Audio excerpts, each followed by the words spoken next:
narrative review, the second is scoping review, and the last is systematic review.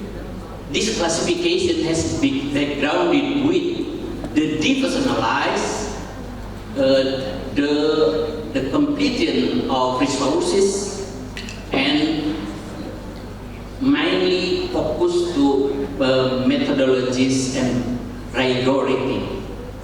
As you know, that rigor is the principle in the research. For example, the narrative review, we can analyze 1 until 3 publication of paper. But in scoping review, minimum we analyze 3 until more article. And in the systematic review, all of kind publication result in which relevant with our topic should be analyzed. And the second, about the rigority. The scoping and narrative, it focus to the conclusion of subjective conclusion in which has been published in the Scopus and other. But systematic review focus to how to maintain the rigority step by step, especially for RCT, randomized controlling trial. And then after that, maybe how to compare between one intervention to the other intervention, which one is effective to be recommended in the applied or clinical practice. The keyword is the deepest of analyze and the rigority of methodology. Is there answer your question? Or maybe Dr. Sokwan and Dr. Bimona would like to add the information about the differentiation between scoping, narrative, and systematic. But according to my experience published in Scopus Q1, especially scoping review, the difference is about the methodology and rigorous. Do agree with Mr. Ilus on your presentation, your explanation. Okay, thank you for the presentation. Thank you again for the explanation as well.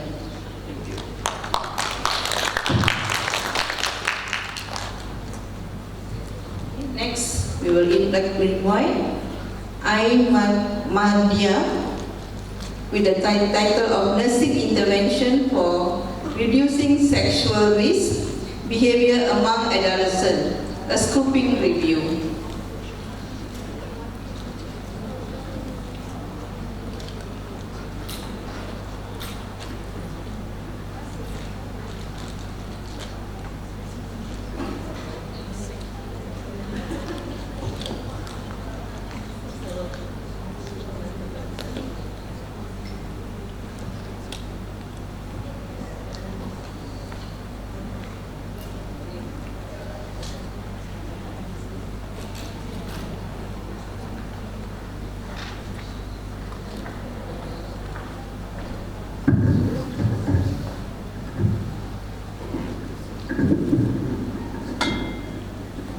Okay, good afternoon everyone. Thank you for the opportunities.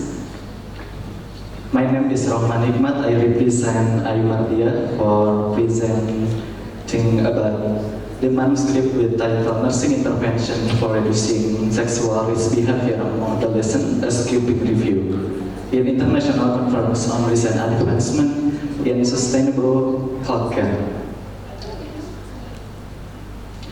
And for introduction, risky sexual behavior is defined as activities performed by people with a frequency or intensity that increases the risk of disease or increases susceptibility to certain disease. And for prevalence of risky sexual behavior, based on the data, 68% adolescents have risky behavior, including smoking, alcohol, drugs, motorized accidents, obesity in adolescent girls, and risky sexual behavior. The main problem among adolescents is premarital sex or pre-sex. And the impact of risky sexual behavior can cause psychological problems for victims such as stress, anxiety, depression, and psychotic disorder or mental health disorder such as hallucination, delusion, and the risk of suicide. Previous systematic review have shown that nursing interventions are effective in reducing violent and bullying behavior in adolescents. The study found that there were several cases of sexual harassment and risky sexual behavior in adolescents. So, the authors in this study recommend that research be conducted on nursing intervention to reduce risky sexual behavior among adolescents. And the purpose of this study is to describe about method of nursing intervention to reduce risky sexual behavior among adolescents. And for the methods, the research design used in this study is grouping review, and the authors searches articles from 3 databases, namely Chinao, PubMed, and Scopus. And for search strategy, we use Prisma extension for scoping review, with inclusion criteria are adolescent, original research, full text using English, nursing intervention, randomized control trial, and quasi-experimental design, and publishes less than last 10 years. And this is search strategy with Prisma flow diagram.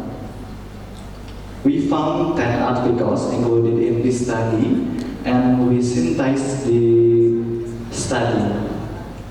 And this is the result of the study.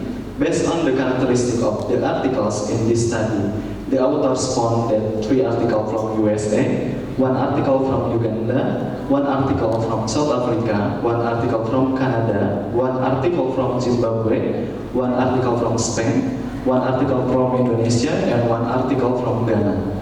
Then, based on the article design, there are 6 articles with randomized control trial design, and 4 articles with the quasi-experimental designs.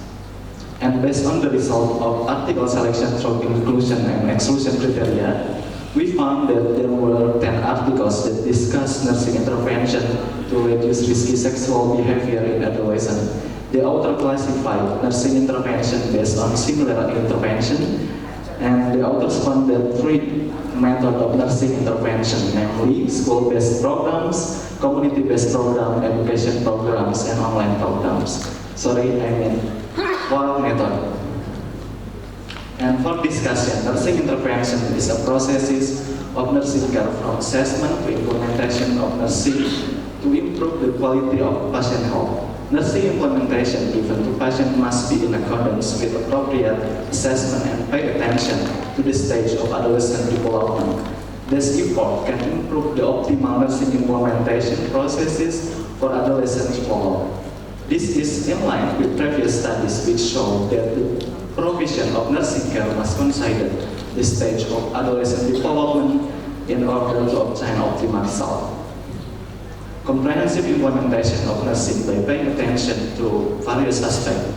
There are psychological, social, spiritual, and cultural. Providing comprehensive nursing care can reduce risky sexual behavior in adolescents. This is in line with previous studies which show that comprehensive nursing intervention can increase awareness about sexual behavior and reduce risky sexual behavior in students. And for conclusion, the authors found 10 articles based on inclusion and exclusion criteria that discuss nursing intervention to reduce risky sexual behavior in adolescents. The implementation of nursing care on adolescents needs to pay attention to the characteristic of adolescent holistically, including psychological, social, cultural, and spiritual to increase discipline and targets for providing intervention. The authors found that there are 4 methods of nursing intervention. There are school-based programs, community-based programs, education programs, and online programs. Nursing care is carried out independently and also in collaboration with school, parents, and youth activists to increase achievement and targets in reducing risky sexual behavior. Thank you. Okay, thanks for the presentation. Yeah, now we would like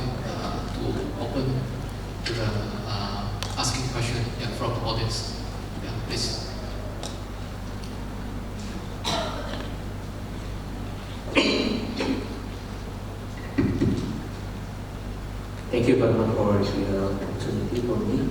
According to the result of your research, what is the indication for practice and further your suggestion for further or next research? Thank you. Thank you for the question. The implication in this study is that there is a basis for nurses in choosing nursing intervention methods that are suitable for respondents to reduce risky sexual behavior in adolescents. In addition, this result of this study can also be used as material for further study for nurses to develop community or school health nursing as an intervention for adolescents, because in this study found that the common intervention by nurses is community and school health nursing. And beside of that, this study can be basis for government to make policy for reducing sexual risk behavior among adolescents, and for recommendation for further research is needed study with systematic review and meta-analysis design to assess the effectiveness of nursing intervention to reduce risky sexual behavior among adolescents. Thank you. Okay, just want to make a short announcement. There's a tea prepared outside there, so whoever want to take it can take it, but our session will continue. Alright, is there any other question?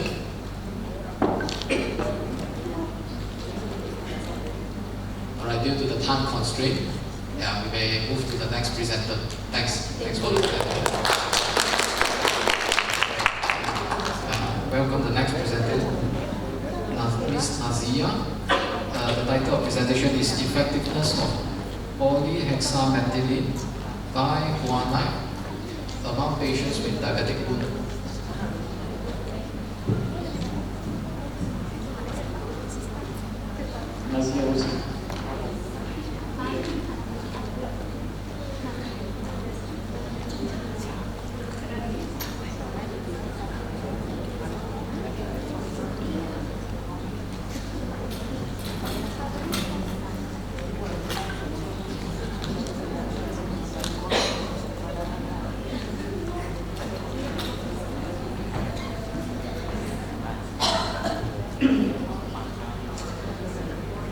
Okay, Bismillahirrahmanirrahim. Assalamualaikum warahmatullahi wabarakatuh.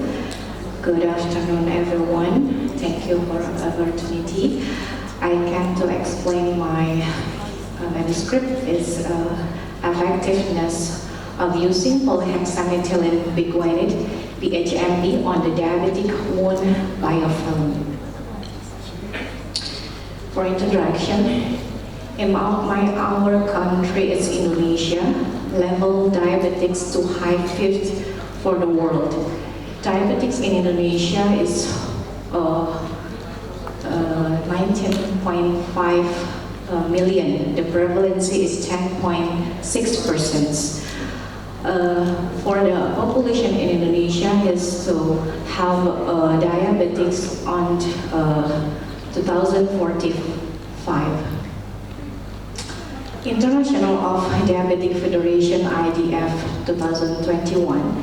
Diabetic mellitus, more simply called diabetic, is such long-term or chronic condition that occur when raised level of blood glucose occur because the body cannot produce any enough of the hormone insulin and cannot effectively use the insulin it produces. An estimate 3,700 million adults aged 20 until 79 years are currently living with diabetes. This presents 10.5% of the world population in this age group. The prevalence of diabetes mellitus in Indonesia is high and continues to increase every year, with rates of 4 until 10% among the population with diabetes mellitus, with incidence of the diabetic ulcer during the lifetime of severe risk 25%. The diabetic ones want the complication people with diabetic mellitus, confirming that prevalence of diabetic wound risk in Indonesia is still very high, namely 55.45% with the prevalence of diabetic wounds of the 12%. Diabetic wounds are the leading causes of the traumatic lower extremity amputation worldwide. Diabetic wound is a long-term as it has negative impact on the patient's self-concept, self-esteem, quality of life, physical and emotional health, and patient hope for recovery and spiritual level. Modern wound care management is to maintain a moist wound environment or improved the wound healing process, maintain fluid and tissue loss and cell death. Associate nurses for Indonesia have a nursing plan for how to implementation nursing in cleansing cases diabetic foot ulcer. One of them two-step cleansing wound using antiseptic liquid with polyhexamethylene biguanide or PHNB. This is the other journal I get it, the Sri Priya and Jayaraj study, wound care of the polyhexamethylene biguanide was faster in healing diabetes mellitus wounds, which functions to control the bacterial colonization and wound infection with a lower risk within 6 weeks compared to use the other antiseptic fluids. I make a summary of included papers. This is the one title, is the effectiveness of the topical polyhexamethylene biguanide agent for the treatment of the chronic wounds. The purpose is how to affect the cleansing topical PHNB for treatment or chronic wounds. The result is the SMB may promote healing to chronic scalp wounds, reduce bacterial burden, eliminate metallicin resistant Staphylococcus aureus, and alleviate wound-related pain. And the other purpose is affect polyhexamethylene solution on bacterial load and biofilm in venous ulcer. And the result is the presence of the bacterial film is wound after cleansing with both solution. All right, time is up. Let's move to the conclusion.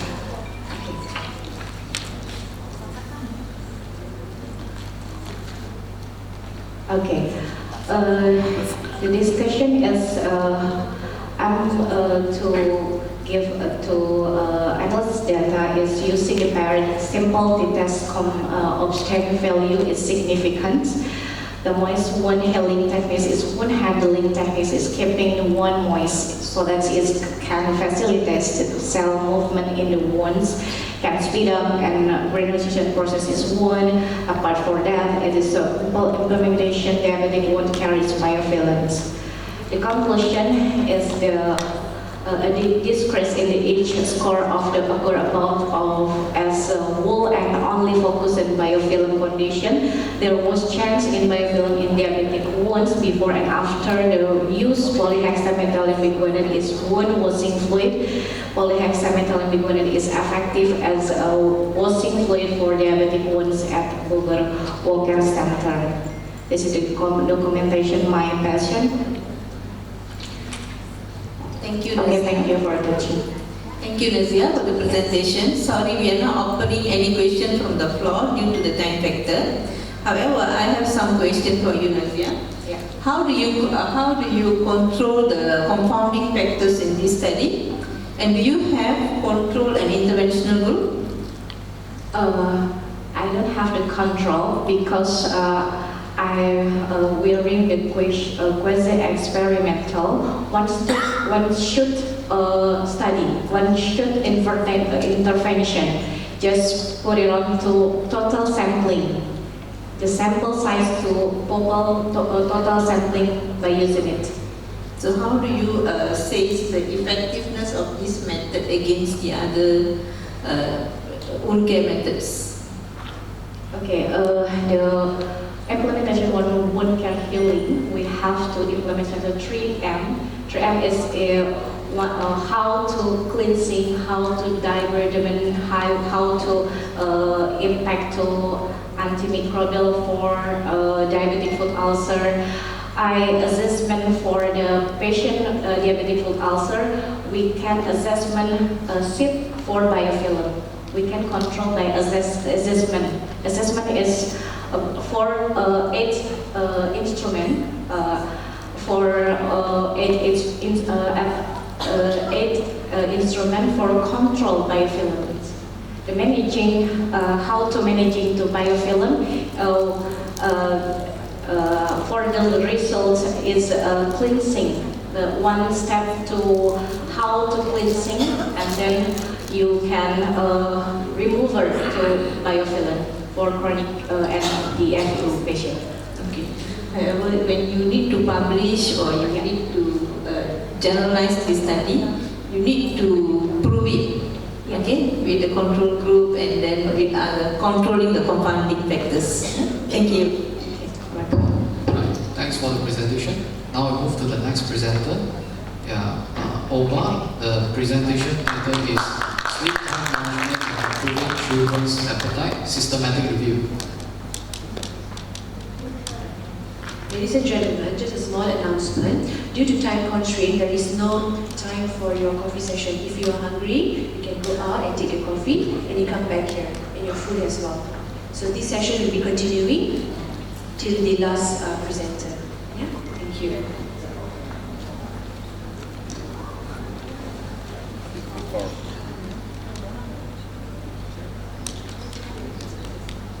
Wah, sudah ada break.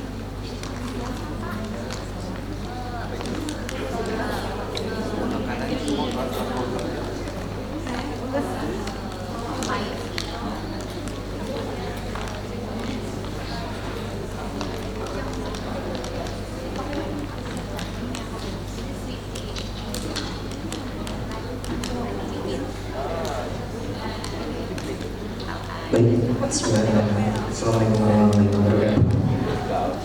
Thank you, Dr. Timbala and Dr. Meng, for my time. In this session, I to share with sleep management and improving children appetite and article review.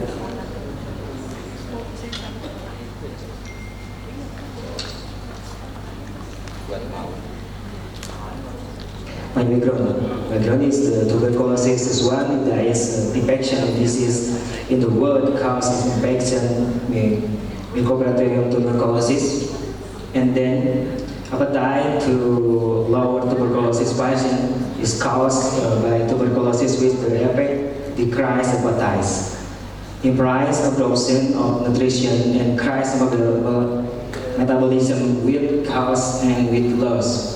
Tuberculosis is lead and malnutrition also the false tuberculosis. Full nutrition status cause protein energy malnutrition, which cause immune system disorder. When the immune system decreases, in the case there is developing tuberculosis.